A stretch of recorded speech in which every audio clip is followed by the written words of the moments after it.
Pemirsa yang budiman, dimanapun Anda berada, maupun yang hadir secara offline, berjumpa kembali bersama kita dengan narasumber Pak Dr. Ahmad Lutfi. Selamat sore Pak Lutfi. Selamat sore Pak Yai. Setelah kemarin kita membahas tentang mukmin, Ya, kemudian muslim, kemudian kafir, satu tema yang kemarin karena butuh ulasan yang lebih detail, maka pada kesempatan kali ini kita akan menjelaskan atau mendengarkan penjelasan dari Pak Lutfi terkait dengan musyrik ya. Kemarin yang belum dibahas musyrik, gimana selama ini musyrik itu suatu perbuatan menyekutukan Tuhan. Namun demikian pada tataran realitasnya di lapangan banyak sekali ritual-ritual tertentu, kebiasaan-kebiasaan dalam adat-adat tertentu yang seringkali dibenturkan dengan perilaku musyrik ini, karena orang yang melakukannya disebut dengan istilah syirik ya. Maka kemudian gimana sebetulnya penjelasan daripada musyrik itu Pak Lutfi? Saya kira demikian. ya, terima kasih. Saya akan mengawali penjelasan tentang musyrik ini dengan satu pertanyaan ya. Satu pertanyaan yang bisa dijadikan satu bahan renungan begitu. Oke. Misalnya begini, musyrik ini apa bahayanya begitu? Bahayanya bagaimana? Bahayanya apa memang? Jika musyrik ini, itu pertanyaan saya gitu. Apa memang bahayanya musyrik itu? Sehingga seorang musyrik itu sesuatu yang sangat menakutkan begitu. Misalnya begini, jika memang musyrik itu berbahaya dan berbahayanya itu bagi siapa? Gitu. Misalnya bagi Allah itu berbahaya, bukankah Allah itu ghaniyun 'anil alamin? Tidak butuh terhadap makhluknya begitu. Kalau itu saya memahami kan gini Pak Lutfi, salah satu dosa ya yang tidak akan diampuni oleh Allah atau Tuhan itu adalah dosa musyrik. Ya. Apakah kemudian itu nanti benar begitu? Kalau dosa yang tidak diampuni Allah itu dosa itu musyrik, bukankah para sahabat-sahabat Nabi itu sebelum menjadi muslim itu musyrik semua? Kalau musyrik itu perspektifnya Tidak diampuni. tidak diampuni. Bukankah para sahabat-sahabat itu sebelum mengikuti Nabi Muhammad itu dalam keadaan musyrik semua? Oke. Dan toh mereka menjadi sahabat berarti kan diampuni. Kan begitu. Makanya jika musyrik itu tidak diampuni, bagaimana dengan para sahabat itu? Yang sebelum kehadiran Nabi mereka juga dalam keadaan musyrik. Kemudian ada satu kalimat begini, Allah Maha Cemburu. Saya tidak tahu itu tulisannya siapa begitu. Jika mengatakan Allah itu Maha Cemburu begitu, diduakan misalnya, diduakan oleh manusia. Loh, katanya Allah ghaniyun 'anil alamin. Allah itu tidak butuh terhadap makhluknya, maka kosakata Allah Maha Cemburu itu juga tidak benar. Gitu loh. Wong Allah ghaniyun 'anil alamin, kok Allah ini Maha Cemburu? Bertolak belakang gitu ya? Bertolak belakang. Jika kemudian musyrik itu berbahaya atau istilahnya dosa kepada Allah, begitu misalnya dosa kepada Allah, memang sebahaya apa dosa itu kepada Allah? Bukankah Allah itu Maha Perkasa? Begitu. Innallaha ala kulli syai'in qadir. Jadi tidak ada sesuatu yang membahayakan bagi Allah. Nah, inilah makanya pertanyaan-pertanyaan penting terkait dengan persepsi kita tentang musyrik itu. Kemudian yang selanjutnya itu begini. Jika musyrik itu berbahaya tidak kepada Allah, misalnya berbahaya kepada manusia, bahayanya apa juga? Begitu loh.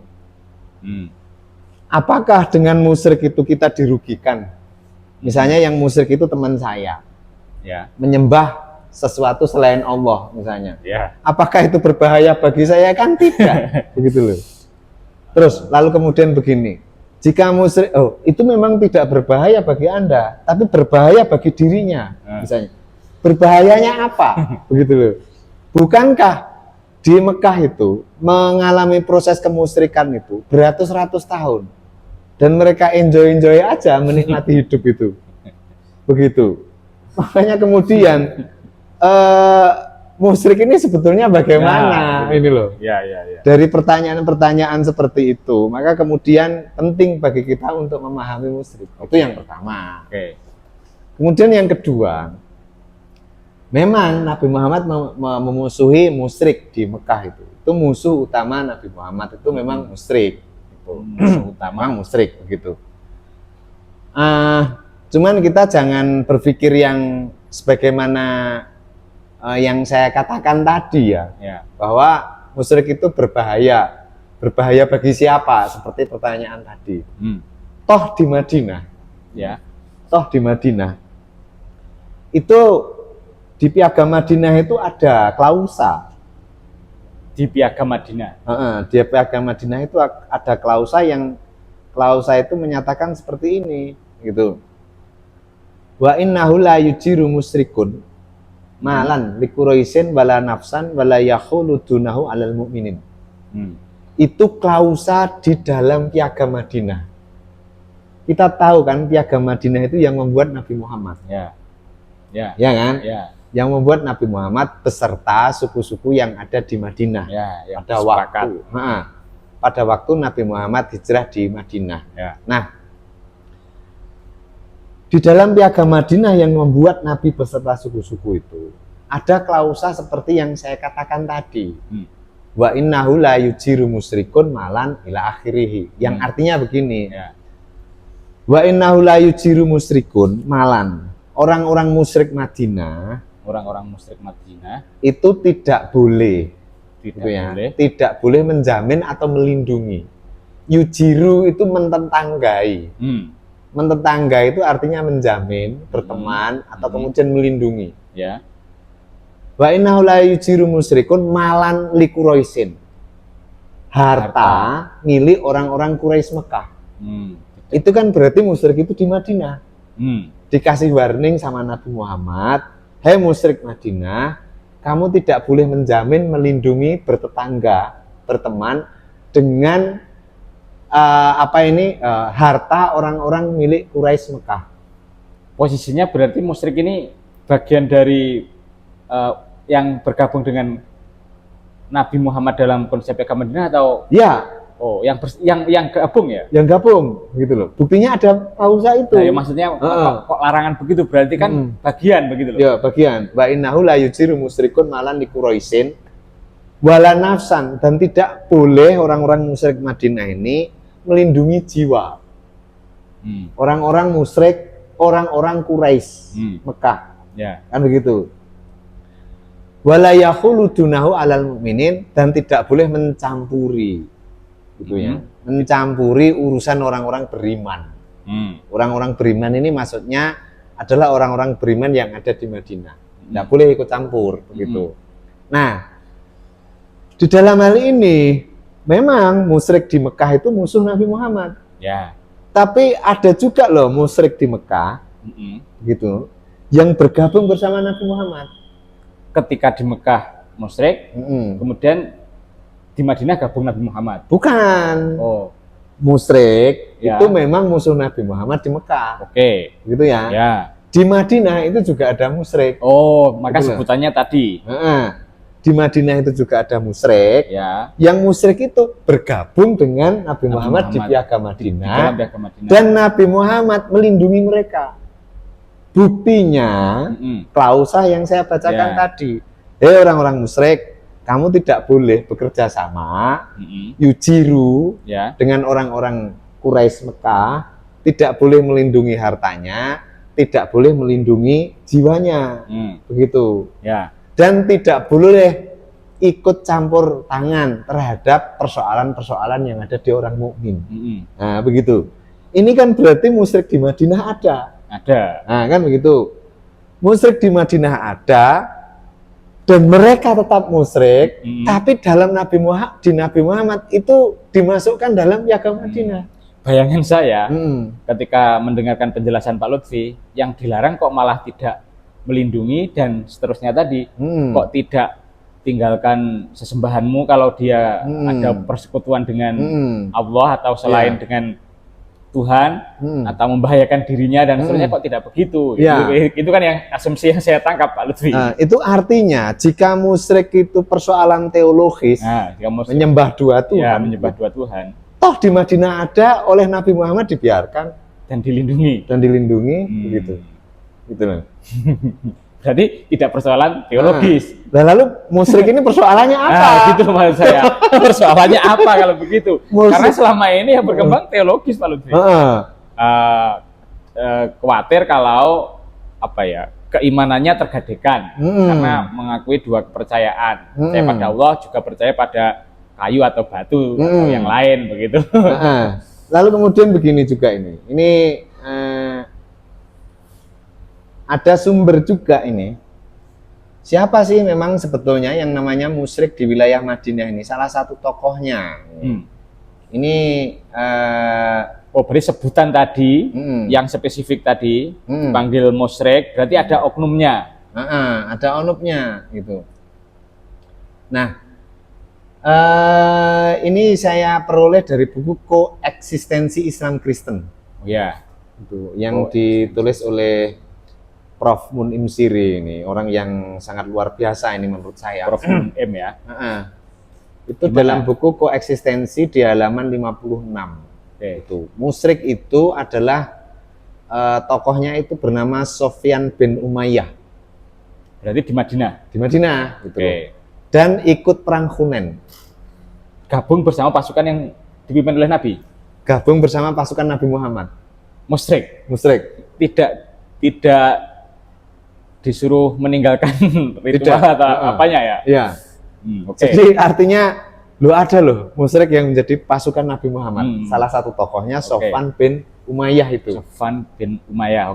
Sofyan bin Umayyah. Kita dengarkan dulu ulasannya. Sofyan bin Umayyah. Nah, dan ketika perang Hunain ada beberapa yang mati ketika perang Hunain itu. Perang Hunain itu perang yang terjadi ketika Nabi Muhammad menyerbu Taif. Itu perangnya di wilayah yang namanya Hunain itu, makanya perangnya adalah perang Hunain. Lah, musyrik ini ada yang bergabung bersama Nabi Muhammad. Salah satu tokohnya adalah Sofyan bin Umayyah ini. Di Madinah itu musyrik juga seperti diungkap tadi dilindungi begitu. Dilindungi. Sementara di Mekah itu musuh utama Nabi Muhammad juga musyrik. Lah ini kan jika musyrik itu persoalan teologi, gitu loh, teologi menyembah dua Tuhan, sehingga itu harus diberantas. Toh di Madinah tidak. Buktinya ada kosakata itu. Nah, ini kan berarti ada persoalan di musyrik itu, di mana persoalannya itu bukan persoalan teologi. Nah, kan begitu. Bukan persoalan teologi. Lalu persoalan di musyrik itu apa sehingga harus diperangi? Itu yang menjadi pertanyaan. Sehingga kok harus diperangi, gitu loh. Nah, sesuatu yang harus diperangi itu kan berarti ada sesuatu yang membahayakan. Nah, membahayakannya apa? Ini harus kita identifikasi. Nah, gitu maksud saya. Penjelasan identifikasinya, Pak Lutfi. Nah, bagaimana mengidentifikasi di dalam hal ini musyrik itu harus diperangi, di mana itu membahayakan, kan begitu? Nah, saya mencoba menelusuri di dalam hal ini, begitu. Menelusuri kelompok-kelompok musyrik di Mekah. Penelusurannya malah dari Mekah dulu. Ke Mekah, karena kan yang dimusuhi Nabi Muhammad di Mekah. Gitu loh. Yang di Madinah kan enggak. Dilindungi. Karena ada klausa itu, gitu loh ya. Sama-sama musyrik, satu menjadi musuh, satu dilindungi. Di Mekah musuh, di Madinah dilindungi. Dan waktu itu juga perang membela Nabi Muhammad ketika perang Hunain, kan begitu. Maka yang harus kita cari, kok musyrik menjadi persoalan, itu kan berarti musyrik yang dimusuhi Nabi, dan itu ada di Mekah. Kan begitu. Muncul ya. Mengapa gitu? Mengapa ini? Nah, sejauh penelusuran saya yang ada di Mekah ini, itu ada satu kitab namanya Kitabul Asnam. Kitabul Asnam. Kitabul Asnam yang ditulis oleh Ibnu Kalbi. Apa ya? Kitab berhala itu apa? Nah, Kitabul Asnam itu The Book of Idol. Buku tentang berhala. Oh. Itu Ibnu Kalbi penulisnya. Itu menyatakan bahwa di Mekah itu ditemukan menurut catatan dari Ibnu Kalbi itu ada 360 berhala. 360 berhala. 360 berhala. Itu yang ada di Mekah. Ya. Nah, nanti dulu ini. Jika persoalannya berhala, gitu. Jika persoalannya berhala, oke. Di Madinah juga ada. Sebelum kehadiran Nabi Muhammad di sana. Informasi dari mana? Di Madinah itu juga ada berhala. Itu tulisannya Mikeleker. Mikeleker itu juga menyebutkan bahwa di Madinah itu ada yang namanya berhala-berhala yang dimiliki oleh suku-suku utama. Nah, individu-individu itu juga menyimpan berhala-berhala di rumahnya masing-masing. Jadi ketua suku di Madinah punya berhala masing-masing. Itu punya berhala yang disembah bersama. Lalu kemudian di rumahnya masing-masing itu juga ada berhala-berhalanya. Kan begitu? Ya. Tapi anehnya begitu. Ya. Ini kok ada dilindungi begitu loh. Ya. Wa innahu la yujiru tadi. Sementara di Mekah itu posisinya itu kalau begitu Nabi mestinya mohon maaf tahu ya. Ya sangat tahu lah. Kalau mengatakan wa innahu la yujiru musyrikun kok begitu. Iya ya. Pasti tahu begitu loh. Ya. Nah, memang apa perbedaan musyrik di Mekah? Sama-sama menyembah berhalanya, maksudnya begitu. Oh iya, nah, begitu. Sama-sama berhalanya. Nah, saya melihat praktek kemusyrikan di Mekah sejauh yang penelusuran saya gitu. Itu bahwa di Mekah ini orang-orang ini yang namanya mengelola kemusyrikan itu, mengelola berhala itu sampai pada tahap komoditi.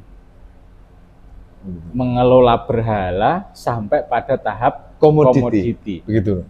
Saya membayangkan gimana itu. Bagian dikelola, kemudian ada komunitas-komunitasnya. Komoditi.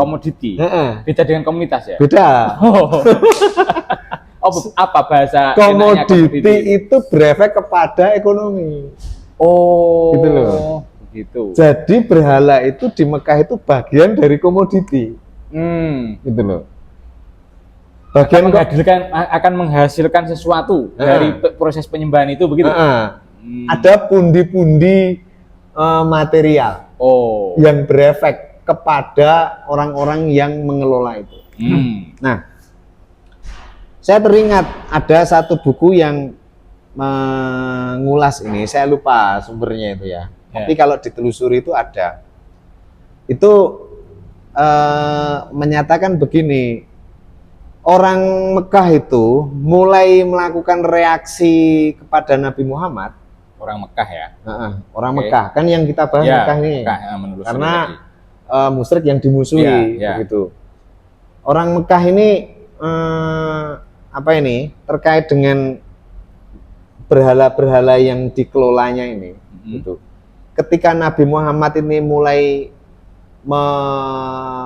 melawan berhala itu wasabba alihatina dan seterusnya, saya lupa, itu di Ibnu Hisam. Nabi Muhammad itu mengata-ngatai yang buruk, wasabba itu misuh-misuh. Wasabba alihatina, begitu Nabi Muhammad mulai mengutuki hal-hal yang buruk terkait dengan berhala-berhala kami. Lalu kemudian mulai menghina wakhoba begitu, alihatina begitu. Nah, lalu orang Mekah ini bereaksi begini pada waktu itu. Nabi Muhammad ini mencerca berhala ini ketika tidak dihentikan. Ya. Maka orang-orang tidak akan datang ke Mekah untuk berkunjung kepada berhala-berhala kita. Saya lupa itu perkataan siapa itu ya. Itu mengatakan begitu. Nah, efek dari tadi kalau dibiarkan maka akan berefek pada itu tadi. Orang-orang di luar Mekah tidak akan datang kepada kita, merusak komoditas lah. Nah, apalagi jika itu tidak merusak berhala sebagai komoditi ekonomi. Nah, kan begitu. Ya.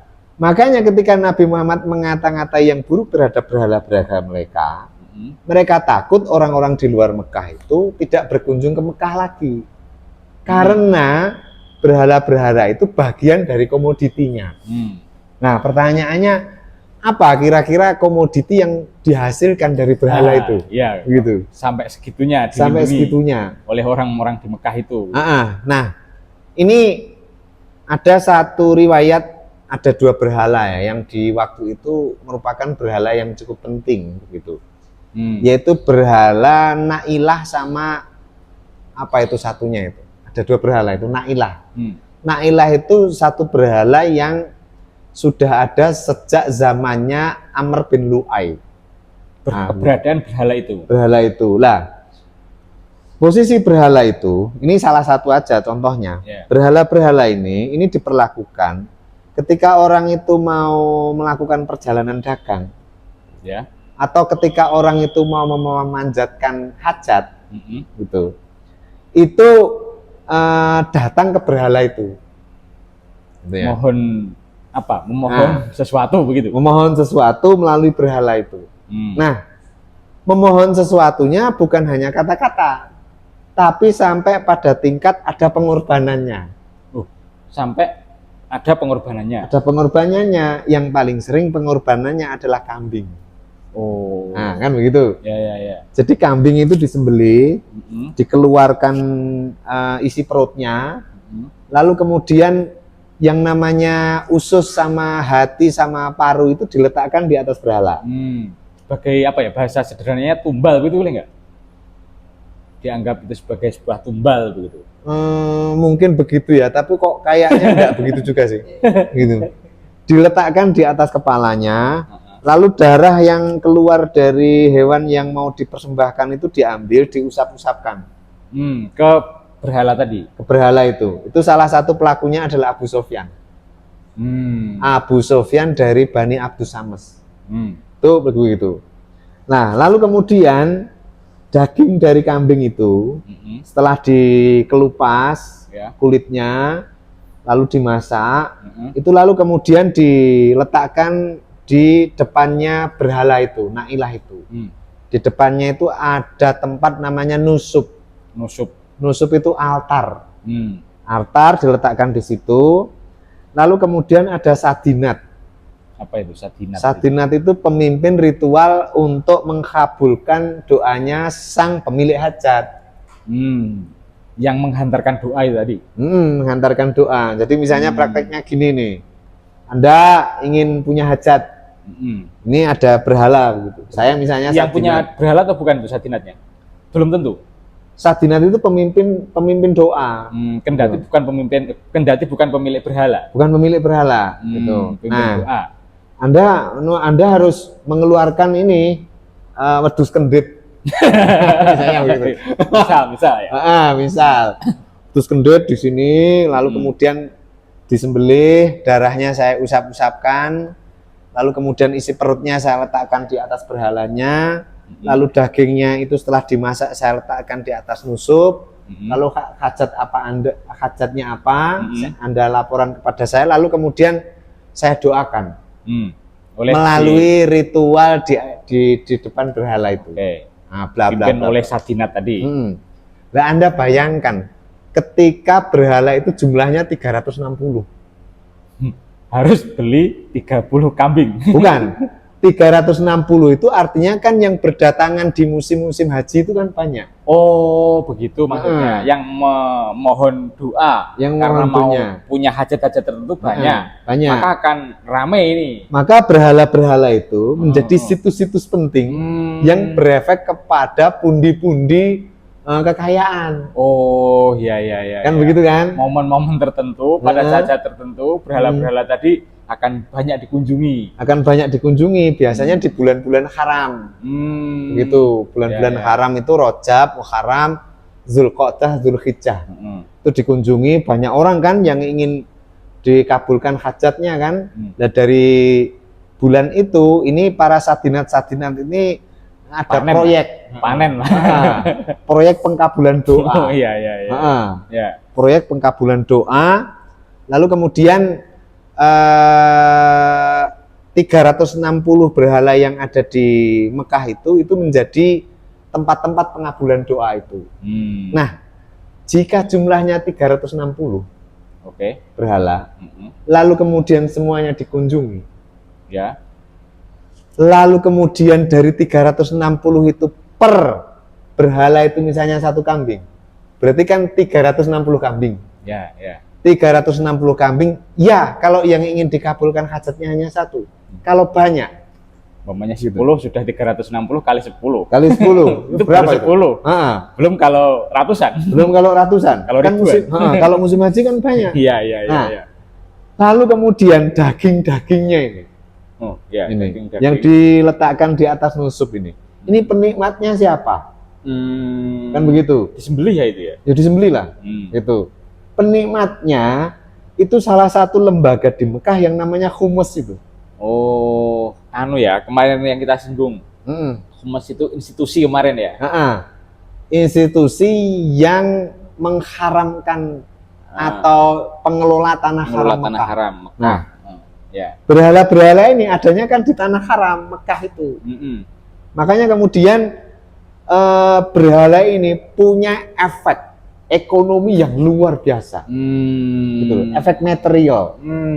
Efek material kepada siapa? Kepada sadinat dan kepada institusi yang namanya Humus itu. Begitu loh. Nah, selain berefek material kepada institusi yang bernama Humus itu di sisi yang lain seperti kita singgung di pertemuan-pertemuan sebelumnya bahwa di Makkah itu ketimpangan ekonomi cukup kuat. Antara yang kaya yang sama yang miskin ya, yang kaya makin kaya, komunitas-komunitas tertentu. Yang kita sebutkan bahwa yang komunitas suku kaya itu ada 9 suku ya, itu. 9 suku. Ini kan berarti penikmat. Ini ya. Ya. Afiliasinya ke situ. Penikmat. Penikmat praktek seperti itu, kemusyrikan di Mekah itu penikmatnya orang-orang kaya saja. Oh, tetap pemainnya 9 kemarin 9 suku itu di balik ritual yang ini. Pemainnya ini suku-suku kaya ini. Begitu loh. Makanya Nabi Muhammad ketika Fathul Mekah, berhala-berhala ini kan dihancurkan. Oh, tujuannya dihancurkan oleh Nabi supaya praktek-praktek yang tadi itu tidak ada lagi. Tidak ada lagi, karena dalam pengalaman sebelumnya yang namanya praktek kemusyrikan itu berefek ekonomi dan itu berputar di antara orang kaya saja. Bukan persoalan karena berhala ini menyamai samakan dengan Tuhan atau yang lain. Bukan gitu. Itu ya. Bukan. Karena apa? Seperti saya katakan tadi, jika memangnya penyembahan kemusyrikan itu berbahaya bagi Tuhan, memang bahayanya apa? Enggak ada loh yang membahayakan Tuhan. Ternyata yang membahayakan adalah praktek-praktek apa itu yang tadi diceritakan oleh Pak Lutfi sehingga akan berefek pada ekonomi dan komunitas-komunitas tertentu tadi. Kok komunitas apa jadi istilahnya? Ternyata praktek kemusyrikan di Mekah itu berefek kepada ekonomi yang itu berputar di antara orang-orang kaya saja. Orang-orang yang kaya saja. Nah, makanya ditumpas oleh Nabi Muhammad agar pengalaman terdahulu terkait dengan praktek seperti itu tidak terulang lagi. Karena Nabi Muhammad punya sistem ekonomi baru.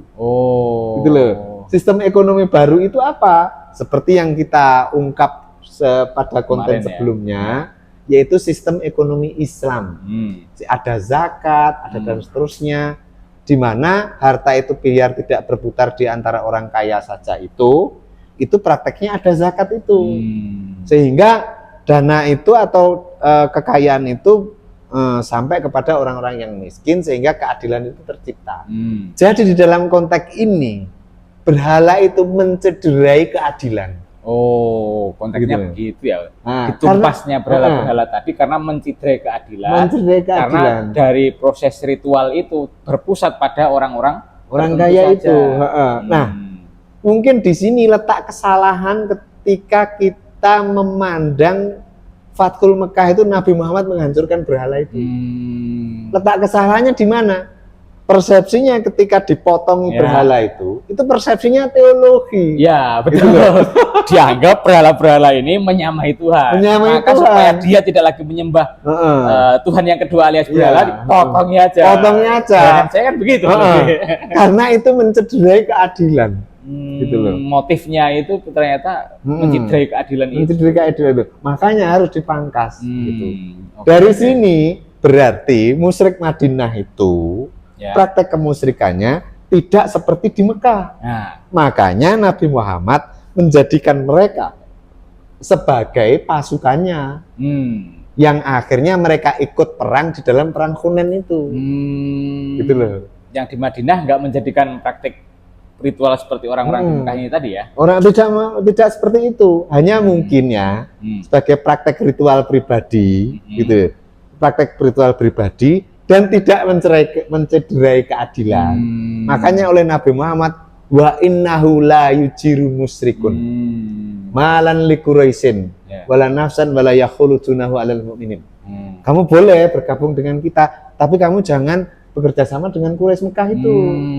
Yang Quraisy Mekah itu musyrik, di mana ada berhala, itu bagian dari komoditi yang itu mencederai keadilan. Pelarangannya pun dengan komunitas musyrik Mekah itu bukan kok aspek teologis ya. Bukan. Khawatir kalau membangun ritual-ritual tertentu yang berpusat kepada bagaimana penjelasan Pak Lutfi tadi. Nah, begitu loh. Gitu. Apakah dalam konteks hari ini itu seperti itu masih ada? Ada. Nah, misalnya ya orang bisnis makam.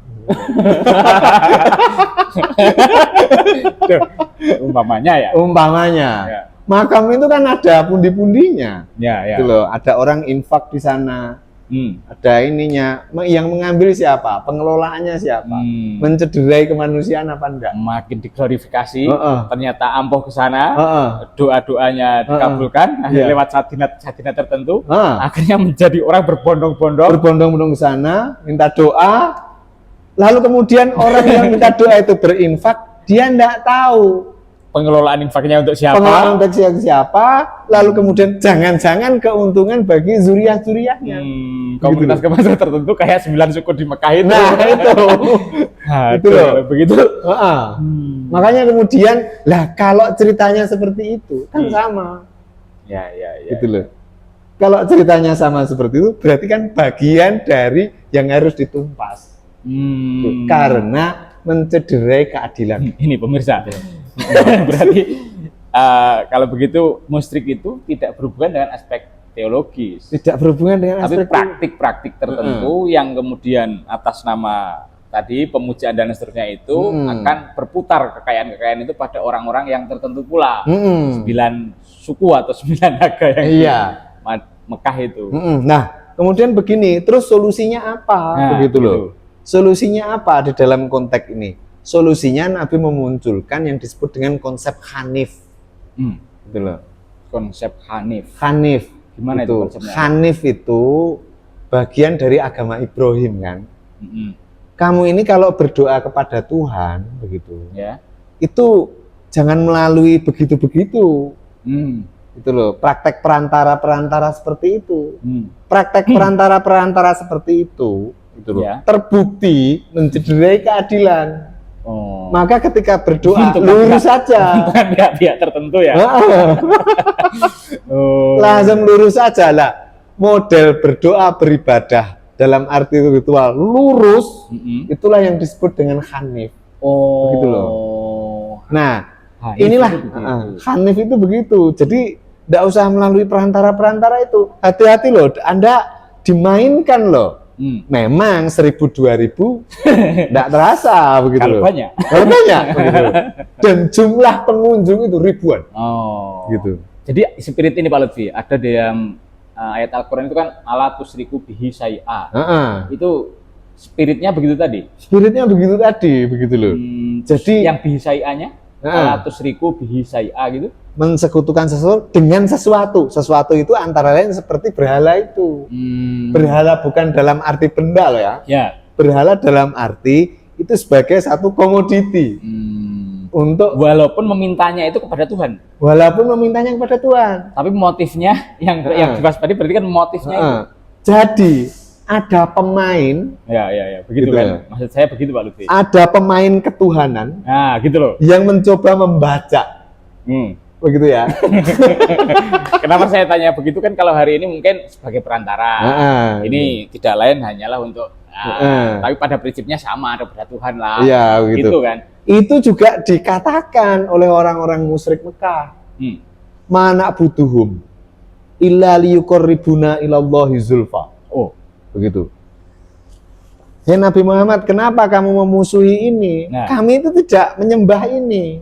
Oh. Mana butuhum. Pembelaannya mereka ya. Pembelaannya. Mana butuhum, kami tidak menyembah ini loh. Illa liyuqarribuna ilallahi zulfa. Kecuali agar berhala-berhala itu mendekatkan kita kepada Allah. Zulfa, sedekat-dekatnya. Argumennya orang-orang Mekah begitu, Pak. Argumennya orang Mekah begitu. Jadi ada dua cara yang berbeda ini di dalam hal ini. Tapi sebetulnya mereka sadar Pak Lutfi ketika berargumen begitu ya. Berhala-berhala ini tidak saya sembah, melainkan hanya sebagai sarana untuk mendekatkan kami kepada Tuhan. Artinya mereka sebetulnya sadar ya ada sesuatu di balik argumen ini, begitu menurut saya. Sadar lah, wong ini argumennya orang Quraisy kok. Itu kata orang Quraisy menjawab tuduhan Muhammad. Oh, gitu loh. Menjawab tuduhan Muhammad, kamu menyembah sesuatu selain Allah. Jawaban mereka, mana butuhum illa liyuqarribuna ilallahi zulfa. Kami tidak menyembah berhala ini. Karena hari ini kalau saya memahami kan juga banyak begitu Pak Lutfi. Saya tidak menyembah selain Allah kok. Cuma kan tidak bisa gitu kemudian kita melakukan segala sesuatu itu langsung kepada Allah, tapi melalui perantara-perantara tertentu. Misalnya saya sakit, saya kan pasti berobat dan seterusnya. Akhirnya kan seperti itu yang dianalogkan hari ini Pak Lutfi. Iya, itu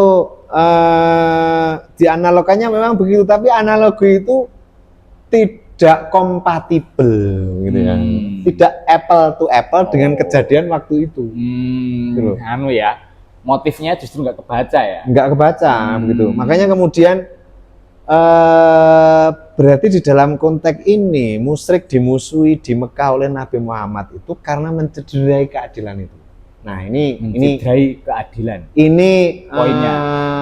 Apa yang kemudian saya pahami gitu ya. Kemudian yang kedua, jika musyrik itu memang teologis, gitu. Jika musyrik itu memang teologis dan itu persoalan, oke. Bukankah yang melakukan kemusyrikan di konteks abad ke-7 itu tidak hanya di Mekah? Ya juga ya. Kenapa yang diperangi kok hanya Mekah? Jika persoalannya teologi loh. Ya. Bukankah di waktu itu di tempat-tempat yang berbeda banyak pelaku-pelaku penyembahan kepada selain Allah. Itu. Misalnya di Jawa. Itu di Jawa itu kan ya ada memang di Jawa itu agama Kapitayan ya. Gitu loh. Tapi di luar agama Kapitayan kan juga banyak. Ya. Gitu loh. Aliran-aliran kepercayaan ya. Aliran-aliran tertentu banyak variasi. Dalam urusan tertentu itu kan juga kemusyrikan secara teologi. Tapi kenapa yang diutus Tuhan hanya mengutus Rasul yang ada di Mekah, yang lainnya tidak diutus Rasul untuk memberantas itu? Oh begitu maksudnya. Bukankah itu juga praktek seperti kemusyrikan itu? Kemusyrikan dalam konteks bukankah itu juga secara teologi melanggar? Kalau begitu jika yang kamu maksud musyrik itu teologi loh. Kalau argumennya kemudian dibalas begini, bukankah Nabi diutus untuk seluruh alam jagat raya semuanya, biar nanti di Mekah, di Makkah atau Madinah berkembang ke seluruh alam. Kalau begitu argumennya gimana? Ya, artinya diutus di seluruh alam itu, gitu, rahmatan lil alamin di dalam konteks itu. Anda harus ingat begitu loh. Konteks seluruh alam di waktu itu, di mana di Arab itu kan ada 3 ras. Gitu loh. 3 ras dengan nabi yang berbeda. Ada nabi Yahudi, ya, yang itu Bani Israel, ya, menganut agama Musa, ya, kitabnya Perjanjian Lama. Lalu ada penganut Isa, seperti kaum Nasrani itu, ada pengikut Nabi Muhammad. Rahmatan lil alamin itu Anda harus merangkul semua ini. Gitu loh. Bukan kok ke Jawa dan seterusnya. Ya, kalau ke Jawa itu bagian dari mengambil inspirasi dari Nabi agar kita itu tidak seperti apa yang menjadi musuh Muhammad pada waktu itu, ya. Begitu loh. Tapi konteks rahmatan lil alamin itu yang saya pahami di Mekah itu seperti itu. Mengapa kok begitu? Karena begitu loh. Nabi-nabi sebelum Muhammad itu hanya diutus pada satu ras. Ya.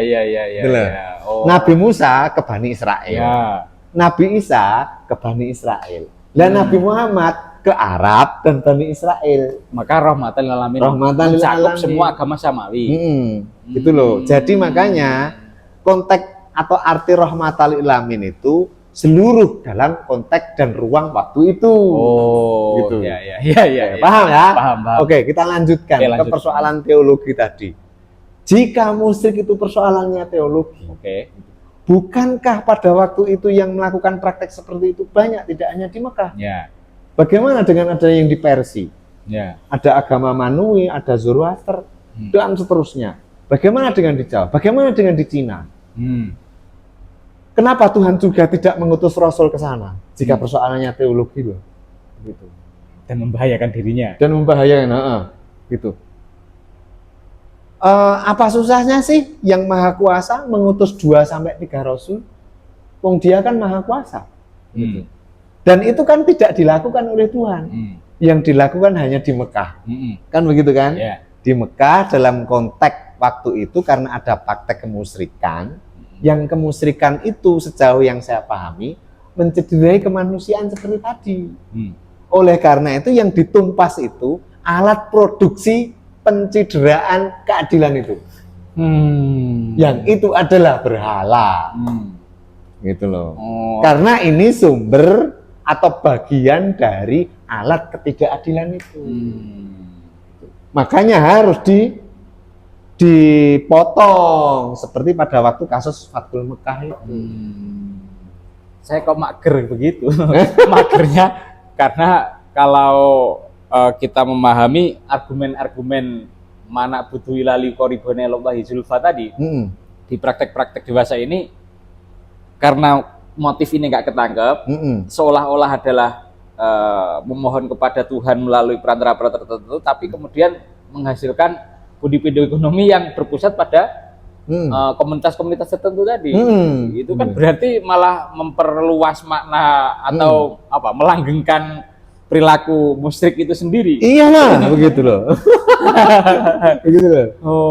Makanya mungkin Anda punya mbah-mbah yang sakral begitu, disangkakan ada makam begitu, ada pundi-pundi infak di situ, hati-hati itu. Kalau persoalan tauhid sekali lagi kita tegaskan, Nabi tidak merasa ini ya, tidak perlu diperangi dan seterusnya. Yang penting menerima sistem, tidak gitu menciptakan sistem yang timpang, yang mencederai keadilan, gitu. Dan keadilan itu tercederai, salah satu alat produksi cederanya adalah berhala itu. Makanya harus ditumpas. Dan memunculkan agama Hanif. Terima kasih Pak Lutfi. Saya kira demikian. Masih ada tambahan Pak Lutfi? Saya kira itu dulu untuk diskusi kita kali ini. Pemirsa yang budiman dimanapun Anda berada, saya kira demikian penjelasan perbincangan kita Pak Lutfi. Semoga tidak tercipta berhala-berhala baru di era sekarang ini, sehingga keadilan bisa menyeluruh ke mana-mana. Betul. Terima kasih Pak Lutfi. Selamat sore. Selamat sore Pak Yai. Selamat sore juga pemirsa.